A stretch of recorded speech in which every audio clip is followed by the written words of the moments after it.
Thailand's military chief has been meeting his advisers to map out a strategy for the future as opposition to the military coup continues, with small protests continuing to pop up in Bangkok.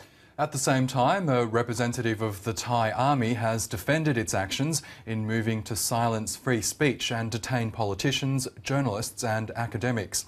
Southeast Asia correspondent Samantha Hawley has been speaking with Colonel Werachon Sukhondat Patipak.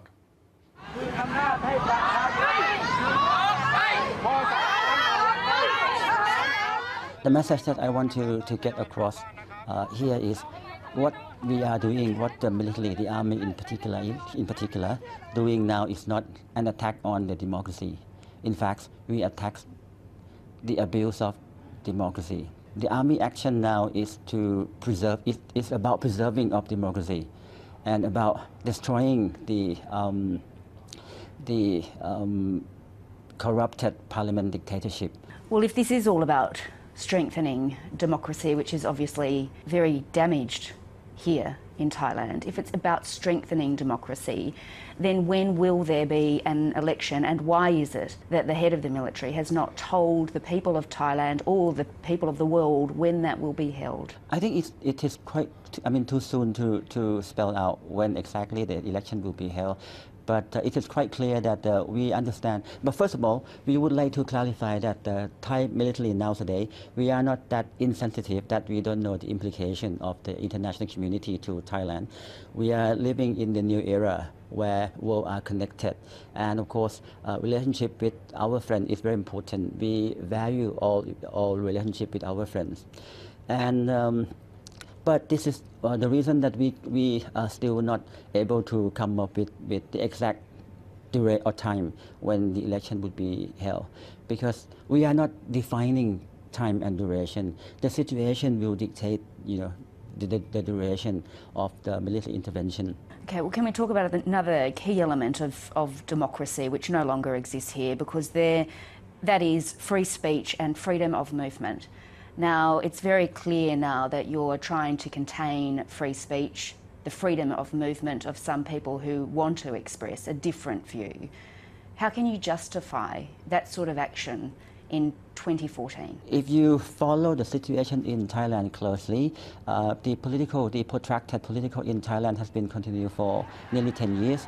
And over the past 6 months, almost 7 months, the street protest has been ongoing, and what happened on the street, what happened in the society, the Thai society, people keep slander one another.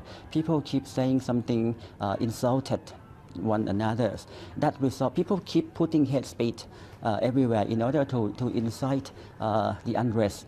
This is the key factor that cause unrest in Thailand, that caused social divided in Thailand. I understand there has been hate speech from some quarters in Thailand, but the military has also detained many other people, academics for instance, journalists, a very well-known journalist from the Nation newspaper who has been detained for daring to criticise what is unfolding in this country.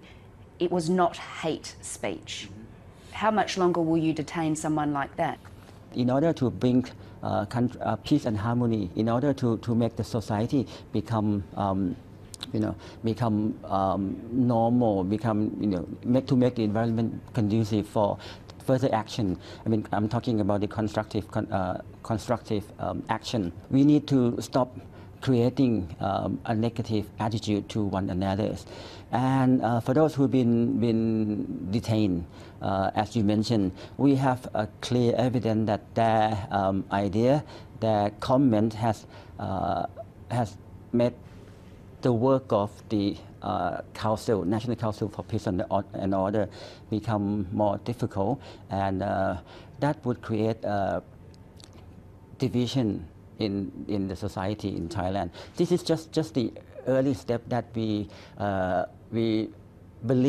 strongly believe that we keep people, unless people stop blaming one another, people stop slander to one another, that would make an environment in the country become better. And but wider than that, what you really mean is if people criticise the coup or what the military is doing, then they are vulnerable to being detained, just as that journalist was. It's not slander. It's a different opinion. It's not hate speech that he was putting out. It's a different view about what is unfolding, far from being hate speech. I understand what you mean about the freedom of expression. He criticized the military, and that the opinion, out of that criticism could perhaps incite the peoples or incite the unrest. Right now, we are trying to bring harmony back in the country. At a rally two nights ago. 2 nights ago. Or a few nights ago. Do you know where about? Yes, it was at Victory Monument. An army spokesman on a loudspeaker was condemning the foreign press. He was calling them silly, they're bad, they're only here to make money, he said. And he continued on in that light. Actually, this case has been under investigation. It is quite unusual for us, and we are quite surprised with that information that we have received. Will the military allow people to express their opinion into the future on the streets of Bangkok? They need to understand that country at this time need to be harmony. We ask them to refrain from expressing a kind of opinion that would incite the unrest.